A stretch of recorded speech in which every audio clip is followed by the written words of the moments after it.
Doctor Adris साहब मेरी महबूब हस्ती, मेरे प्यारे वीर, मेरे बड़े भरा। चलो माशाल्लाह जी। एक और छोटा जिहा ऐलान है, साडे दोस्त मूवी बना रहे हैं, उन्हों का ऐलान है कि अज programme YouTube Punjab special channel के उत्ते तुसीं वेख सकते जे। सामने साडे मूवी बना रहे हैं ते 7 न्यूज़ वाले आए ने डॉक्टर साहब की तरफों, सारिਆਂ की तरफों से उन्होंने शुक्रिया अदा करने ते सारे दोस्त जरा तसल्ली रखो, बैठो जरा। मैनू भी पता है टाइम होता पाया, लेकिन महफल बड़े जोबन ते है। जनाब डॉक्टर मोहम्मद अदरीस राणा साहब जी, मेरी तरफों सारी महफल नूं अस्सलाम वालेकुम। सैयद वारिस शाह के निस्बत नाल महफल है ते एदा हर जड़ा फर्द है, यानी एक बंदा जड़ा वो नगीना है और हीरा है। मैं हीरो नहीं कह रहा, हीरा है, हीरा ते नगीना है। और मैं तुहाडे नाल सिर्फ चंद एक गल्लां करना चाह रहा। मैं सब तो पहले तो दसना चाह रहा कि जनाब इस वक्त जो बंदा बोल रहा है ऐबां नाल भरिया होया है। ऐब ते लोकां दे ऐब ना लभ्या करो, जे किते लभने ने ते अपने ऐब लभो। ऐ भरिया होया ऐबां नाल बंदा तुहाडे सामने खड़ा है ते अज तो बाद लोकां दे ऐब नहीं लभने, हाँ या ना च दसो, अपने ऐब लभने ने। दूसरी गल यही मैं करना चाहना कि लोगों की, इंसानों की इज्जत करना सीखिए, किन्हां दी एक दूसरे की असीं इज्जत करना सीखिए। और तीसरी गल मैं करना चाहना कि अगर कोई चंगा काम करे या चंगी कोई गलबात करे या चंगी कोई महफिल सजाए तो यार उन्होंने दाद दिया करो। दाद देने वास्ते कितना करोड़ रुपया चाहिए, दाद देने वास्ते कितना वड्डा अहुदा चाहिए, और दाद देने वास्ते कितनी बड़ी तालीम चाहिए है। दाद ते तालियां बजा के भी दी जा सकती है। 20 सेकंड वास्ते मैं रिक्वेस्ट कर, प्लीज मैं रिक्वेस्ट करांगा कि जिन्होंने लोगों ने ये महफिल सजाई है, तुहानू भी पता है, सानू भी पता है, डॉक्टर अमीन साहब, रफी साहब, उन्होंने फैमिली और पूरी मैनेजमेंट, मैं जरा महसूस कर रहा मेरे नाल लाइन ते ने 1 महीना हो गया इन्होंने दौड़ भज करदे, पूरे 1 महीना हो गया दौड़ भज करदे। असी तुसी ये समझने सिर्फ पैसा खर्च होया, नहीं, कति तौर पर इस तरह नहीं है। पैसा ही सिर्फ खर्च नहीं होया, 1 महीने की दौड़ लाई है। और ये सब तो अहम चीज या कीमती चीज तुहानू पता अज के जमाने च टाइम है। अच्छा किसी निक्के जे बच्चे को पुछे वो भी टाइम नहीं है।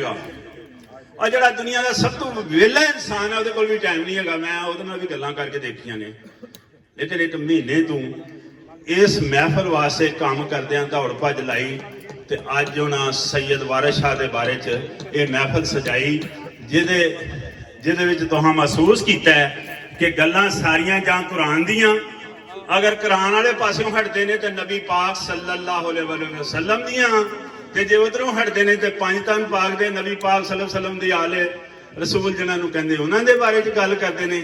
यानी चंगी ही गल्लां करते हैं। चंगी महफिल ते चंगी महफिल तुहानू पता है अज के दौर च सजाई नहीं जा सकती। अज के दौर च चंगी महफिल नहीं सजाई जा सकती, बड़ी मुश्किल नाल चंगी महफिल सजाई है। चंगी महफिल का कोई फायदा तो जरूर होएगा। सुन लो की फायदा ओदा, ये रिश्ते ने, एक ही चीज ने, रिश्ते, दिल का रिश्ता है, जबान का रिश्ता है, दिमाग का रिश्ता है, कन्ना का रिश्ता है। यह कन्न ने तुहाडे कोल, ते कन्ना के जरिए अगर चंगियां गल्लां सुनीए, चंगियां महफिलों च बहिए, ते कन्ना के जरिए जिहड़ा पैगाम है वो चंगा जाता है, और इमेज जिहड़ा दिमाग च वो चंगा बनता है। जिन्हों कहते ना फिल्म दिमाग च चंगी बनती है।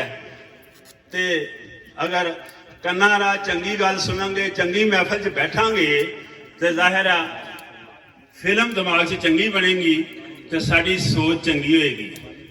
ते मसला उदों ही सुधरेगा जदों साड़ी सोच चंगी होएगी। मेरी तो तुहाडी सोच जदों चंगी होएगी, मसला उदों साड़ा सुधरेगा। ते ये रिश्तिਆਂ की पहचान दसी है उन्होंने, रिश्तिਆਂ की पहचान किते भैन भरा की दसी है, ਤੇ ਕਿਤੇ ਰੂਹ ਦੀ ਤੇ ਜਿਸਮ ਦੀ ਦੱਸੀ ਹੈ, ਕਿਤੇ ਅੱਲਾ ਦੇ ਨਬੀ ਦੀ ਤੇ ਅੱਲਾ ਦੀ ਦੱਸੀ ਹੈ। ਤੇ ਹੈ ਉਹ ਸੈयद ਵਾਰਿਸ ਸ਼ਾਹ ਬਹੁਤ ਬੜੇ ਦਾਨਿਸ਼ਵਰ ਸਨ। ਅੱਲਾ ਦੇ ਪਿਆਰੇ ਨਬੀ ਅੱਲਾ ਦੇ ਪਿਆਰੇ ਵਲੀ ਹੋਣ ਦੀ ਵਜ੍ਹਾ ਨਾਲ, ਸੈयद ਵਾਰਿਸ ਸ਼ਾਹ ਅੱਲਾ ਦੇ ਪਿਆਰੇ ਵਲੀ ਹੋਣ ਦੀ ਵਜ੍ਹਾ ਨਾਲ ਇੰਨਾ ਕੁ ਅਦਰਾਕ ਸ਼ਾਉਰ ਸਮਝ ਰੱਖਦੇ ਸਨ ਕਿ ਇੰਨੀ ਚਲਾਕੀ ਨਾਲ ਉਹਨਾਂ ਸਾਰੀਆਂ ਕੁਰਾਨ ਦੀਆਂ ਗੱਲਾਂ, ਉਹਨਾਂ ਸਾਰੀਆਂ ਅੱਲਾ ਦੇ ਪਿਆਰੇ ਨਬੀ ਦੀਆਂ ਗੱਲਾਂ ਔਰ ਉਹਨਾਂ ਨੂੰ ਦੁਨਿਆਵੀ ਲਿਹਾਜ਼ ਨਾਲ ਜੋੜ ਕੇ ਦੁਨਿਆਵੀ ਇੱਕ ਕਹਾਣੀ ਬਣਾ ਕੇ ਤੇ ਸਾਡੇ ਕੰਨਾਂ 'ਚ ਪਾਈ ਹੈ। ਔਰ ਮੈਂ ਨਹੀਂ ਦੇਖਿਆ ਕਿ ਇਸ ਤੋਂ ਵੱਡਾ ਕਾਇਨਾਤ ਤੇ ਕੋਈ ਲਿਖਾਰੀ ਹੋਏ ਜਿਸ ਤਰ੍ਹਾਂ ਸੈयद ਵਾਰਿਸ ਸ਼ਾਹ ਲਿਖਾਰੀ ਹੈ। ਮੈਂ ਨਹੀਂ ਦੇਖਿਆ ਏਡਾ ਵੱਡਾ ਲਿਖਾਰੀ, ਮੈਂ ਨਹੀਂ ਅਜ ਤੱਕ ਦੇਖਿਆ। ਕਿ ਦੇਖੋ ਨਾ ਇੰਜ ਲਫ਼ਜ਼ ਪਰੋਏ ਨੇ ਜਿਵੇਂ ਨਗੀਨੇ ਉਣੀ ਦੇ ਨੇ, ਜਿਵੇਂ ਨਗੀਨੇ ਬੁਣੀ ਦੇ ਨੇ, ਇਸ ਤਰ੍ਹਾਂ ਲਫ਼ਜ਼ ਇੱਕ ਇੱਕ ਲਫ਼ਜ਼ ਨੂੰ ਜੋੜਿਆ ਔਰ ਇਹ ਦਾਸਤਾਂ ਇਸ ਤਰ੍ਹਾਂ ਬਣਾਈ ਹੈ। ਬੰਦਾ ਸਮਝਦਾ ਕਿ ਸ਼ਾਇਦ ਹਰੇ ਕੋਈ ਵਾਕਿਆ ਹੋਇਆ ਹੈ, ਨਹੀਂ, ਕੋਈ ਵਾਕਿਆ ਨਹੀਂ ਹੋਇਆ।